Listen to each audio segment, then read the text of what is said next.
Available ఉన్నాయి. TDS controller కూడా available ఉన్నాయండి.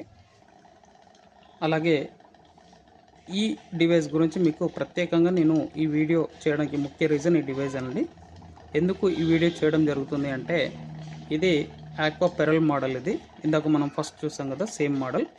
అయితే వాటికి దీనికి డిఫరెన్స్ ఏంటి అంటే, వాటిలలో ఒక దాంట్లో మినరల్స్ క్యాటరేజ్ ఉంటుంది, ఆల్కలైన్, కాపర్, జింక్ అనేది క్యాటరేజ్ ఉంటుంది. అదొక ఫిల్టర్ అన్నమాట. అది టోటల్గా ఆర్టిఫిషియల్ మినరల్స్ అని చెప్పొచ్చు.